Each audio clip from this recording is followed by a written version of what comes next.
Good good morning बच्चों। मैं सुरेश यादव बोरीवली मनपा स्कूल से आज आपको विज्ञान भाग 1 धारा विद्युत के बारे में पढ़ाने वाला हूं। तो बच्चों, विज्ञान भाग 1 में पाठ नंबर 3 पाठ का नाम है धारा विद्युत। जैसे कि आज हम लोग जूम मीटिंग के द्वारा जुड़े हुए हैं। यदि हमारे घर में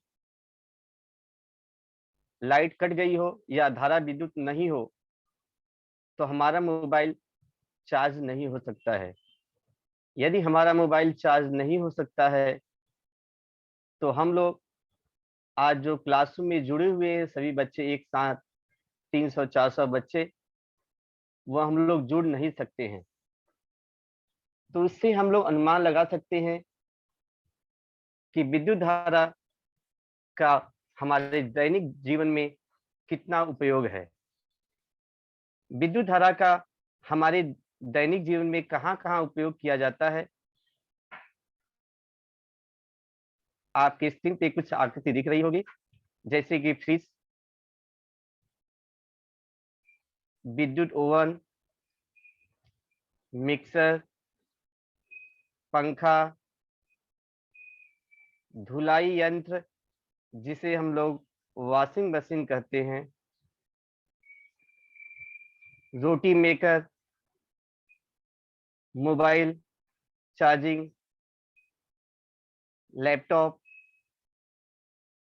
इत्यादि सभी घरेलू साधनों में हम लोग श्रम और समय की बचत करते हैं विद्युत धारा के द्वारा। और इन सभी उपकरणों को चलाने के लिए हमारे पास विद्युत के अलावा कोई और विकल्प नहीं है। वही नहीं बच्चों, कभी कभार आप बैंक में या किसी ऑफिस में, कार्यालय में जाते हैं और विद्युत धारा यहाँ पे चली जाती है तो आप लोग देखते होंगे बच्चों, विद्युत धारा चली जाने के बाद पूरा बैंक, पूरा हॉस्पिटल और पूरा कार्यालय तुरंत बंद हो जाएगा, जिसके कारण बहुत ज्यादा नुकसान हो सकता है। वही नहीं, अस्पताल में कुछ लोगों की मौत भी हो सकती है। उससे बचने के लिए जनरेटर का उपयोग करते हैं।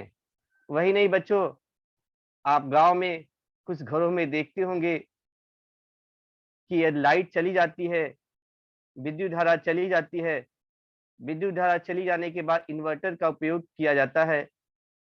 आपको सामने की आकृति में दिख रहा है, जूम करके आप उसे देख सकते हो। वही नहीं बच्चों, विद्युत धारा चली जाने के बाद उसका कोई और विकल्प नहीं है। जैसे कि विद्युत धारा चली गई है, आप लोग देख रहे होंगे बच्चे मोमबत्ती कैंडल जलाकर पढ़ाई कर रहे हैं। विद्युत धारा न रहने से हमें क्या क्या समस्याओं का सामना करना पड़ता है, उसको हम लोग समझ सकते हैं। हमारा मानव जीवन विद्युत के बिगैर सोचना मुश्किल ही नहीं, नामुमकिन लग रहा है बच्चों। विद्युत धारा या विद्युत बीज किस प्रकार से हमारे लिए आवश्यक है और किस प्रकार से इसकी निर्मित की जाती है, ऐसी आकृतियां आप लोग, या किस प्रकार से प्रवाह की जाती है विद्युत धारा, ऐसी आकृतियां आप लोग गांव में, शहरों में ऐसे बड़े बड़े टावर देखे होंगे। वही नहीं बच्चों, विद्युत धारा को घर के अंदर ले जाने के लिए, हर कमरे में पहुंचाने के लिए किस प्रकार से उसे तार की जाती है, उसको मैं आपको एक आकृति के द्वारा दिखा रहा हूं। बच्चों, आप लोग उस आकृति को जूम करके भी देख सकते हो, तो यह आपको और क्लियर दिखाई देगा। तो आपने देखा बच्चों, मानव किस प्रकार से बिजली का उपयोग करता है। आप देख रहे होंगे इसी बिजली के उपयोग के द्वारा आपका लैपटॉप और कंप्यूटर चलता है, और हमारे छोटे बच्चे किस प्रकार से कार्टून बड़े ही चाव से देखते हैं। कार्टून देखना मुझे लगता है सभी बच्चों को पसंद होगा। तो वही नहीं बच्चों, अपुति मानव ही नहीं, यहाँ तक कि बच्चों प्राणियों को भी विद्युत की आवश्यकता होती है। ईल नामक मछली अपने भक्ष्य को पकड़ने और खुद का संरक्षण करने के लिए विद्युत का उपयोग करती है। जैसे कि आपको ईल मछली दिखाई दे रहा होगा, उसमें आपको विद्युत धारा दिखाई दे रहे होंगे। आप इसे जूम करेंगे और क्लियर दिखाई देगा। तो प्राणियों को भी विद्युत की आवश्यकता पड़ती है। यही नहीं बच्चों, आपने 2-3 दिन से देख रहे होंगे बारिश का मौसम तेज चल रहा है। बादल में कड़कड़ा कर गिरने वाली बिजली को आपने आकाश में देखा होगा। कड़कड़ा कर गिरने वाली बिजली प्राकृतिक विद्युत प्रवाह का एक उत्तम उदाहरण है। यदि हम लोग उसे संग्रहित कर पाए तो हमारे मानव के लिए वह वरदान होगा। उससे हमारे ईंधन की बचत हो सकती है। वही नहीं बच्चों, तो आज अभी हम लोगों ने देखा बच्चों, विद्युत का उपयोग कहाँ-कहाँ किया जाता है। मानव करता है, साथ में आपने देखा प्राणी भी करते हैं, और आपने वह भी देखा कि विद्युत बिजली का जो प्रवाह है वह बादलों में से भी होता है। विद्युत किस प्रकार से निर्मित की जाती है उसके बारे में भी आपने पढ़ा होगा बच्चों। आपने देखा होगा कोई धरने पे आप जाते हो, झरने में आप देखते होंगे जल प्रताप जिसे हम लोग बोलते हैं। आप लोग देखते हो जो पानी का जो स्तर होता है, ऊपर ऊपर चट्टानों से पानी नीचे की तरफ आता है। इस तरह के झरने या इस तरह के जल प्रपात आपने देखा होगा। या एक तरह से हम लोग बोले, विद्युत निर्मित के लिए बांध के पानी ऊंचे स्तर से छोड़ा जाता है, और गुरुत्वाकर्षण के कारण बच्चों वह ऊंचाई से पानी नीचे के स्तर पर गिरता है, और इस प्रकार से विद्युत निर्मित भी की जाती है। तो यहाँ पे दो बिंदु हो गए बच्चों, एक ऊंचाई पे बिंदु है, ऊंचे से पानी गिरता है और वह पानी जमीन पे आता है। वह पानी जमीन पे क्यों आता है? वह गुरुत्वाकर्षण बल के कारण वह जमीन पे आ जाता है। तो दो बिंदुओं के बीच पानी की प्रवाह की दिशा उन बिंदुओं के स्तरों पर निर्भर करता है। ऊपर से नीचे की तरफ दो बिंदु हो गए। जो पानी आ रहा है वही प्रवाह की दिशा है बच्चों। ये तो मैं आपको बांध के बारे में बताया। एक हम लोग बच्चों आकृति के द्वारा पानी का प्रवाह या पानी के स्तर को हम लोग समझते हैं। वह प्रयोग को दिखाने के लिए मैं आपको एक आकृति सामने दिखा रहा हूं। उस आकृति को ध्यानपूर्वक देखिए। यहाँ दो प्लास्टिक की बोतलें ली गई हैं, एक रबड़ की नली है,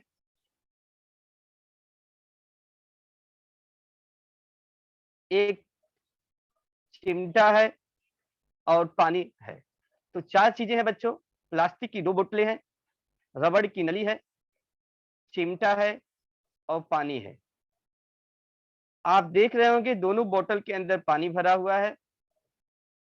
दोनों बोतल को रबड़ की नली के द्वारा जोड़ दिया गया है। और एक आप काला रंग का देख रहे होंगे चिमटा। चिमटा यदि लगा देते हैं बच्चों, चिमटा लगाने के बाद जो रबड़ की नली है बंद हो जाती है। जब रबड़ की नली बंद हो जाएगी बच्चों, तो पानी, ऊपर की बोतल एक ऊपर रखा गया है, दूसरा नीचे है। पानी ऊपर की बोतल से नीचे की बोतल में, प्लास्टिक की बोतल में नहीं आ पाएगा। दूसरी आकृति में आपको दिखाई दे रहा है कि चिमटा को हटा दिया गया है। यदि चिमटा को हटा दिया जाता है बच्चों, तो आप देखेंगे कि प्रयोग के माध्यम से आपको दिखाई देगा कि ऊंचाई पे रखे हुए बोतल का पानी दूसरे बोतल में चले जाता है। वह तब तक पानी जाता है जब तक कि दोनों का स्तर समान न हो जाए। उसी पानी का स्तर जो है हमेशा ऊंचाई से, मतलब ऊपर से नीचे की तरफ जाता है। पानी की भांति बच्चों विद्युत प्रवाह का स्तर भी निर्भर करता है। और जो विद्युत प्रवाह का स्तर है उसी को हम लोग विद्युत विभव कहते हैं। तो विद्युत विभव की परिभाषा मैं आपको दिखा रहा हूं, ध्यान पूर्वक आप देखिए और इसका स्क्रीनशॉट भी ले लेना। मैं आपको जो अभी प्रयोग दिखाया, उस प्रयोग में मैं आपको परिभाषा भी बता दिया। परिभाषा क्या है आपके सामने लिखा गया है। पानी की भांति विद्युत आवेश का प्रवाह एक प्रकार के विद्युत स्तर पर निर्भर करता है। विद्युत स्तर मतलब बच्चों ऊपर से नीचे जो आया हुआ है, उस विद्युत स्तर को विद्युत विभव कहते हैं। तो बच्चों प्रयोग के द्वारा हम लोगों ने देखा कि विद्युत विभव किसे कहते हैं। यह परिभाषा परीक्षा में आपको आता है। परिभाषा लिखो विद्युत विभव, तो सभी विद्यार्थी इसका स्क्रीनशॉट ले लेंगे, तो आपको याद करने में आसानी होगी और समझने में आसानी होगी। तो विद्युत विभव की परिभाषा आपने देखा। विद्युत विभव के बाद हम लोग बच्चों अभी विद्युत विभवांतर के बारे में देखेंगे। विभवांतर को देखने के लिए आपके स्क्रीन पे बच्चों 2 चीजें दिखाई दे रही होंगी। एक धन दिखाई दे रहा है जिसे ए लिखा गया है, दूसरा आपको ऋण दिखाई दे रहा होगा जहां पे बी लिखा गया है। जो धन है उससे हम लोग बोल सकते हैं धनात्मक विद्युत आवेश, या इसके ऊपर और एक नाम दिया गया है उच्च विद्युत विभव। दूसरा जो बी चालक है, बी चालक के ऊपर लिखा गया है ऋण, तो उसे हम लोग ऋणात्मक विद्युत आवेश कहते हैं, अथवा हम लोग इसे निम्न विद्युत विभव आपको स्क्रीन पर दिखाई दे रहे होंगे। मैं आपको पेन की सहायता से दिखा दे रहा हूं।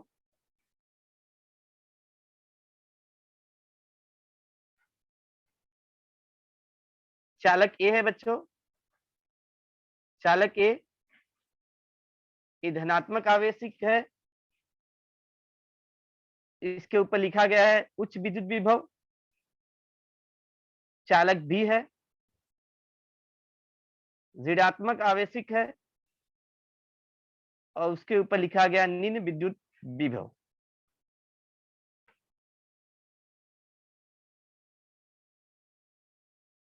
और हमेशा जो विद्युत धारा होती है बच्चों, धनात्मक से ऋणात्मक की तरफ प्रवाहित होती है। यदि ए और बी को हम लोग एक तार के द्वारा जोड़ देते हैं,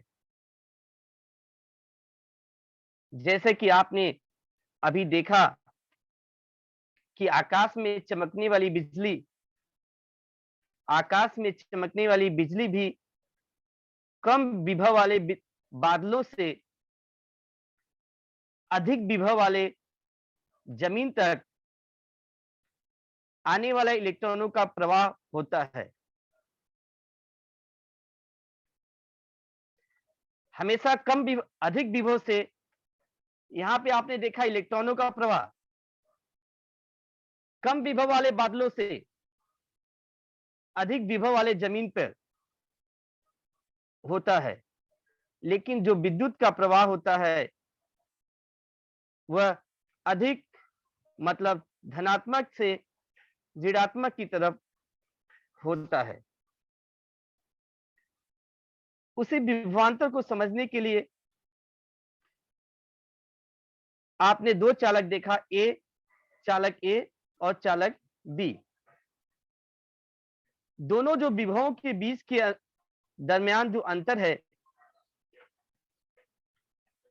उसी को हम लोग विभवांतर कहते हैं। विभवांतर को देखने के लिए बच्चों हम लोग परिभाषा भी देख लेते हैं। जैसे कि अभी आपने आकृति में देखा दो चालक, चालक ए और चालक बी।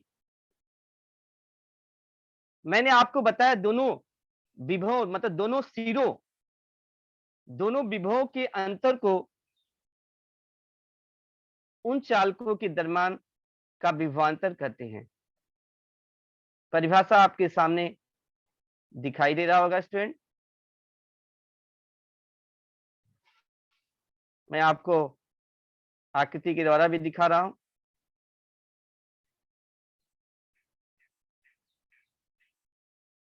विभवांतर की परिभाषा आपको स्क्रीन पे दिखाई दे रहा होगा।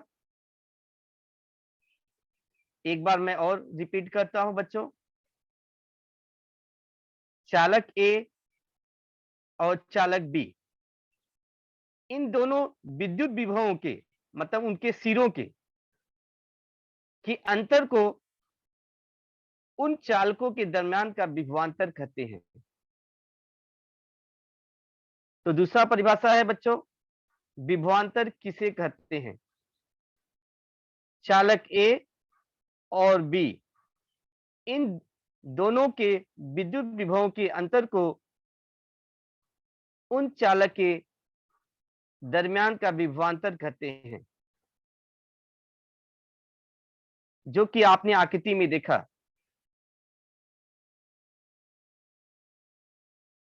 आपने आकृति में बच्चों ये भी देखा कि उच्च विभव वाला चालक ए तथा कम विभव वाला चालक बी है।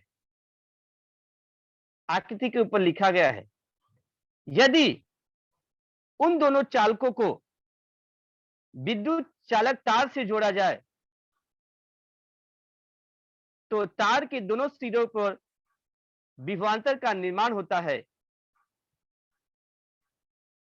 और इलेक्ट्रॉनों का प्रवाह बच्चों बी से ए की तरफ शुरू होगा। इलेक्ट्रॉन जो होते हैं वह ऋण आवेशिक होते हैं और इलेक्ट्रॉनों का प्रवाह हमेशा कम से ज्यादा की तरफ होता है। तो इलेक्ट्रॉन बी से चालक ए की तरफ शुरू होगा। चालक ए और चालक बी दोनों का विद्युत विभव समान होने तक यह प्रवास शुरू रहेगा। अर्थात मेरे कहने का तात्पर्य यह है बच्चों, ये दोनों चालकों के बीच का विभवांतर जब शून्य होता है तब यह इलेक्ट्रॉनों का प्रवाह बंद हो जाएगा।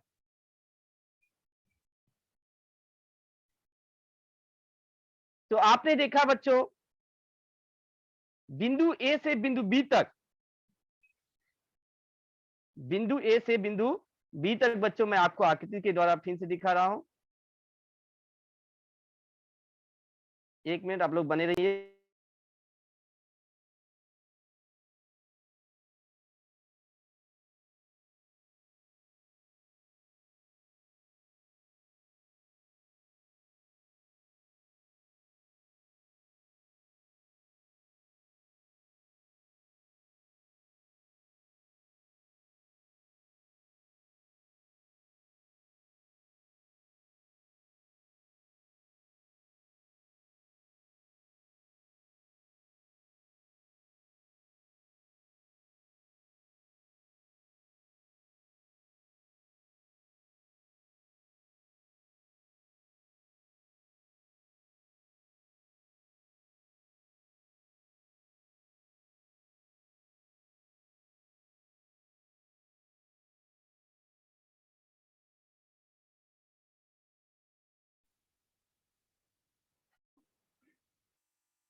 आपने देखा कि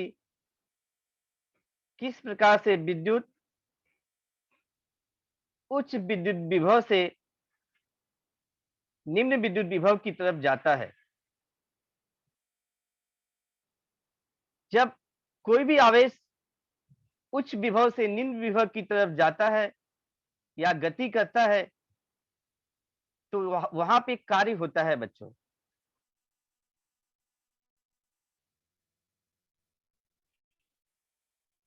तो उसी को हम लोग बोलते हैं विद्युत सेल।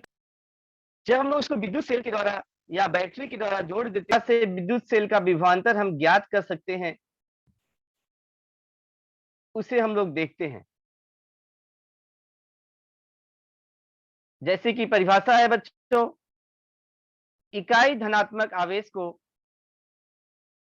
बिंदु ए से बिंदु बी तक स्थानांतरित करने के लिए जो कार्य करना पड़ता है उसे बिंदु ए और बी के बीच का विद्युत विभव कहते हैं।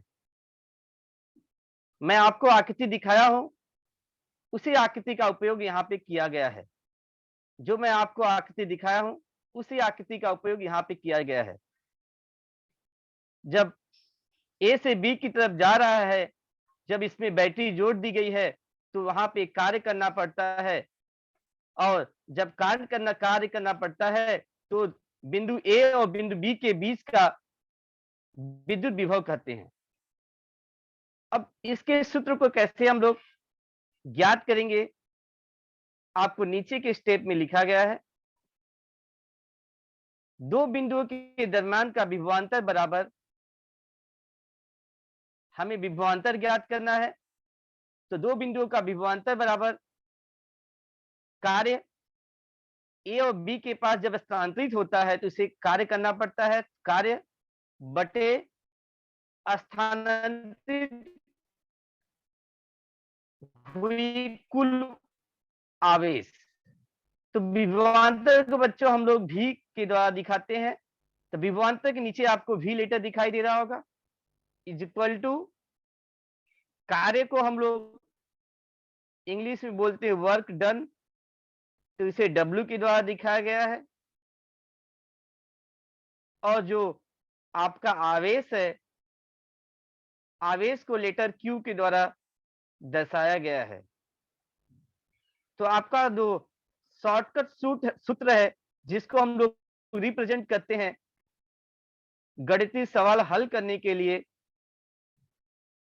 V is equal to W upon Q। अभी हम लोग इसकी इकाई देखते हैं बच्चों। विभवांतर की इकाई होती है बच्चों वोल्ट, इसीलिए देखो V लिखा गया है। और कार्य की इकाई होती है जूल, इसीलिए देखो कार्य की जगह पे जूल लिखा गया है। और आवेश की इकाई होती है कूलम, वह C के द्वारा दर्शाया गया है। और शॉर्टकट में जो जूल बटे कूलम है, शॉर्टकट में या संक्षिप्त रूप में हम लोग विभवांतर को एसआई प्रणाली में वोल्ट कहते हैं, या वोल्ट इसकी एसआई इकाई होती है, जिसे हम लोग लेटर V के द्वारा दर्शाते हैं। सबसे अंतिम में आपको एक लाइन लिखी गई है, एसआई प्रणाली में विभवांतर की इकाई वोल्ट है, जिसे हम लोग कैपिटल लेटर V के द्वारा दर्शाते हैं। कभी भी वोल्ट को दर्शाना हुआ तो आप कैपिटल लेटर V लिखेंगे, तो यह वोल्ट संबोधित करता है। तो विभवांतर की इकाई एसआई इकाई वोल्ट है, लेकिन यह वोल्ट कैसे आया बच्चों? यह वोल्ट एक साइंटिस्ट का नाम है बच्चों। एक इटालियन साइंटिस्ट है, इटली के वैज्ञानिक, जिनका नाम था अलेक्जेंड्रो वोल्ट। उन्होंने सर्वप्रथम विद्युत सेल बनाया था, और उन्हीं के सम्मान में विभवांतर की इकाई का नाम वोल्ट रखा गया, जिसे हम लोग लेटर V के द्वारा दर्शाते हैं। तो बच्चों अभी आपने देखा विभवांतर। अभी हम लोग जो नेक्स्ट टॉपिक है, अगला टॉपिक है बच्चों, आपने देखा कि जो वोल्ट थे वो एक साइंटिस्ट का नाम था, उन्हीं के ऊपर विभवांतर का नाम, विभवांतर की इकाई वोल्ट रखी गई। अभी हम लोग देखते हैं बच्चों वोल्ट को कैसे प्रदर्शित किया जाता है। वोल्ट की दो इकाई होती है, आप जूम करके भी बच्चों देख सकते हो। वोल्ट का कम से कम मान और अधिक से अधिक, या जिसे हम लोग बोलते हैं विभवांतर का सूक्ष्म मान, उसके किस प्रकार से व्यक्त किया जाता है, और विभवांतर का बड़ा मान किस प्रकार इकाइयों में प्रदर्शित किया जाता है, उसे हम लोग देखते हैं। तो आपके स्क्रीन पर दिखाई दे रहा होगा बच्चों विभवांतर का सूक्ष्म मान। पहला लिखा गया है 1 MV। M का मतलब होता है स्टूडेंट मिली, और V का मतलब होता है volt. 1 milli volt is equal to कितना वोल्ट होता है? यदि कोई पूछता 1 milli volt equal to how much volt, मतलब कितना वोल्ट होता है, आप बोल सकते हो 10 घाते ऋण 3। दूसरा लिखा गया है 1 माइक्रो वोल्ट। ये म्यू लेटर दिखाया गया है, म्यू को हम लोग माइक्रो पढ़ते हैं। 1 micro volt is equal to 10 घाते पावर ऋण 6 वोल्ट। इस सभी विद्यार्थियों को याद रहना चाहिए, क्योंकि आज आप 9th में नहीं बच्चों, आप जब तक विज्ञान पढ़ोगे हायर स्टैंडर्ड में भी इसका उपयोग किया जाता है। बीएससी हुआ, एमएससी हुआ, पीएचडी हुआ, आप कहीं भी जाएंगे आपको यह देखने को मिलेगा। तो सभी को यह याद होना चाहिए। ध्यान देना बच्चों, यहाँ जो पावर है वह ऋणात्मक है। ऋणात्मक है इसीलिए इसे सूक्ष्म मान कहते हैं। ऋणात्मक में पावर गया मतलब होता है बच्चों 0.001, 0.0001, यह ऋणात्मक का मतलब होता है, इसीलिए इसे वो बोलते हैं सूक्ष्म मान। अब लोग विभवांतर का बड़ा मान देखते हैं, आपके स्क्रीन पर दिखाई दे रहा होगा, लिखा है पहला 1 kV, के का मतलब होता है किलो, वी का मतलब होता है volt. 1 kilo volt is equal to 10⁻³ volt. और सेकेंड लिखा गया है 1 mega volt is equal to, M को बोलते हैं मेगा, वी को बोलते हैं वोल्ट। इसीलिए हम लोग पढ़ते हैं 1 mega volt is equal to 10⁻6 volt. तो यह चारों जो आपका सूक्ष्म मान और बड़ा मान है, आपको याद रखना है। जब बच्चों जो घातांक है धनात्मक होता है, उसका मतलब होता है उतना जीरो और आगे बढ़ाना है। जब घातांक का मान ऋणात्मक होता है, तो आपको दिमाग लगाना पड़ेगा कि पॉइंट के आगे फिर जीरो आपको बढ़ाना पड़ेगा, मतलब वह सूक्ष्म मान है। और जो धनात्मक घातांक होगा तो वह बड़ा मान होगा। तो वह 4 पॉइंट में आपको बताया, चारों आपको याद होना चाहिए। आपको बहुत जगह इसका उपयोग करना पड़ता है। सूक्ष्म मान और विभवांतर का बड़ा मान। उसके बाद बच्चों हम लोग अगला जो टॉपिक है मुक्त इलेक्ट्रॉन के बारे में हम लोग पढ़ते हैं। मुक्त का मतलब ही होता है जो मुक्त है, मतलब किसी के द्वारा बंधा हुआ नहीं है।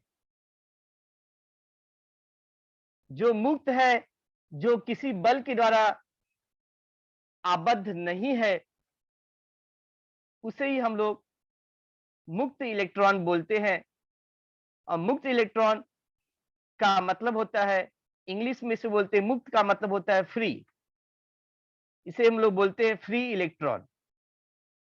तो फ्री इलेक्ट्रॉन किसी छिड़ बल से आबद्ध नहीं होता है, वह मुक्त रूप से गमन करता है, घूमता है, प्रवाह होते रहता है।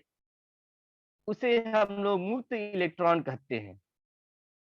यह मुक्त इलेक्ट्रॉन कहाँ होता है? वह मुक्त इलेक्ट्रॉन किसी धात्विक विद्युत चालक में के पास होता है, जो परमाणु के केंद्र से नहीं जुड़ा होता है। बच्चों आप देख रहे होंगे इस आकृति में, जैसे कि कोई भी धातु होता है बच्चों, उस धातु के अंदर वह बहुत सारे सूक्ष्म धातुओं से मिलकर बना होता है। और जो सूक्ष्म धातु है उसी को मुक्त इलेक्ट्रॉन, यहाँ देखो दिखाया गया है मुक्त इलेक्ट्रॉन। मुक्त इलेक्ट्रॉन के द्वारा कोई भी परमाणु बना हुआ है। और मुक्त इलेक्ट्रॉन किस तरह से घूम रहे हैं, ये आपको आकृति में दिखाई दे रहा होगा। अभी हम लोग बच्चे देखेंगे जो मुक्त इलेक्ट्रॉन है उसकी परिभाषा क्या है, आपकी स्क्रीन पर दिखाई दे रहा होगा। जैसे कि मैं आपको बता भी चुका हूं, जो मुक्त इलेक्ट्रॉन होता है वह किसी बल के द्वारा ज्यादा बंधा नहीं होता है। परीक्षा में आपको इसकी परिभाषा पूछी जाती है। मुक्त इलेक्ट्रॉन, जिसे हम लोग फ्री इलेक्ट्रॉन कहते हैं, उसकी परिभाषा देखते हैं। किसी भी धात्विक विद्युत चालक को प्रत्येक परमाणु के पास एक या एक से अधिक इलेक्ट्रॉन ऐसे होते हैं जो परमाणु के केंद्र से अत्यधिक छिड़ बल से आबद्ध रहते हैं। अत्यधिक छिड़ बल मतलब बहुत कम बल से आबद्ध रहते हैं, उन्हें मुक्त इलेक्ट्रॉन कहते हैं। मैं आपको एक आकृति भी दिखा रहा हूं। उस आकृति के द्वारा आप देख पाएंगे किस प्रकार से इलेक्ट्रॉन के एक भाग से दूसरे भाग की ओर सफलतापूर्वक जा सकते हैं। जो इलेक्ट्रॉन होता है स्टूडेंट, वह हमेशा ऋणात्मक आवेश होता है। इलेक्ट्रॉन को हम लोग ई के द्वारा दर्शाते हैं, लेटर ई के द्वारा दर्शाया जाता है। जैसे कि इस आकृति में आप देख रहे होंगे, ए ई, स्मॉल लेटर ई जो है वह इलेक्ट्रॉन है। तो पहली आकृति में आप देख रहे होंगे स्टूडेंट, ऊपर की आकृति में आप देख रहे होंगे इलेक्ट्रॉन ई जो है वह सभी दिशाओं में घूम रहा है या मुक्त रूप से गति कर रहा है, यह आपको दिखाई दे रहा होगा। पहली आकृति जो मैं, आप जूम कीजिए स्टूडेंट, आपको दिखाई देगा। पहली आकृति में आप देख रहे हैं, जब विद्युत चालक तार विद्युत सेल से नहीं जुड़ी है तो उसके मुक्त इलेक्ट्रॉन उसके अन्य परमाणुओं के बीच सभी दिशाओं में मुक्त रूप से गति कर रहे हैं।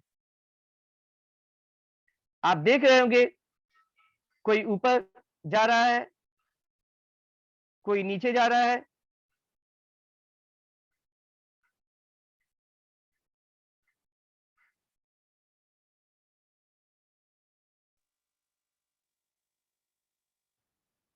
एक मिनट बच्चों, आपको दिखाई दे रहा होगा, नहीं दिखाई दे रहा होगा फिर से आपको दिखाई दे देगा। आप सभी बच्चे बने रहे। तो किस प्रकार से इलेक्ट्रॉन सभी दिशाओं में घूम रहे हैं, यह आकृति पहले में दिखाई दे रहा होगा। दूसरी आकृति में आप देख रहे होंगे बच्चों, जब हम लोग विद्युत चालक को विद्युत सेल से जोड़ देते हैं, जब विद्युत चालक को बच्चों हम लोग विद्युत सेल से जोड़ देते हैं तो वह किस प्रकार से प्रवाहित होता है, उसको दिखाने के लिए मैं आपको एक आकृति बनाया हूं। आप लोग ध्यानपूर्वक आकृति को देखो। विद्युत सेल का मतलब होता है जो बैटरी है उसमें दो आवेशिक होते हैं, एक धन होता है, दूसरा ऋण होता है। धन को देखो बड़े लाइन से दिखाया गया है, नीचे आप देखेंगे धन को बड़े लाइन से दिखाया गया है और ऋण को छोटे लाइन से दिखाया गया है, और यहां लिखा गया प्लस और माइनस। इसे विद्युत सेल का धनात्मक और ऋणात्मक दो के द्वारा दर्शाया गया है। आप देख रहे होंगे बच्चों, जो विद्युत धारा होता है वह धनात्मक से जाते है और ऋणात्मक की तरफ जाता है। आपको लाल तीर के निशान से दिखाई दे रहा होगा, जो धनात्मक से ऋणात्मक की तरफ जा रहा है वह विद्युत धारा है। लेकिन बच्चों सबसे ऊपर देखो, जहां पे आपका विद्युत चालक है, विद्युत चालक के अंदर इलेक्ट्रॉन है। जो इलेक्ट्रॉन का जो प्रवाह होता है वह विद्युत धारा के उल्टा होता है, या इसे हम लोग बोलते हैं अपोजिट होता है।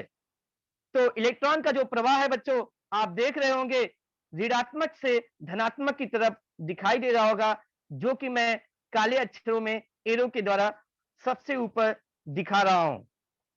तो विद्युत धारा का प्रवाह लाल अक्षरों में दिखाई दे रहा होगा और काले अक्षरों में आपको इलेक्ट्रॉन का प्रवाह दिखाई दे रहा है। आपको शॉर्टकट में समझना है कि विद्युत धारा का प्रवाह और इलेक्ट्रॉनों के प्रवाह की दिशा दोनों अपोजिट होते हैं, मतलब उल्टा होते हैं। अब यहां पे आप देख रहे होंगे जैसे ही विद्युत सेल को जोड़ा गया है, जो आपके इलेक्ट्रॉन है वह मुक्त या फ्री नहीं घूम रहे हैं। वह हम इलेक्ट्रॉन विद्युत सेल से जोड़ने के बाद वह कम से ज्यादा की तरफ या ऋण से धनात्मक की तरफ जा रहे हैं, जो कि काले एरो लाइन के द्वारा दिखाई दे रहा होगा, तीर के निशान के द्वारा आपको दिखाई दे रहा होगा। तो बच्चों आज आपने धारा विद्युत के बारे में पढ़ा। धारा विद्युत में आपने विभव, विभवांतर, विद्युत सेल का विभवांतर, विभवांतर को हम लोग किस प्रकार सूक्ष्म और बड़ा मान में व्यक्त करते हैं उसे भी देखा। उसके बाद आपने मुक्त इलेक्ट्रॉनों के बारे में देखा,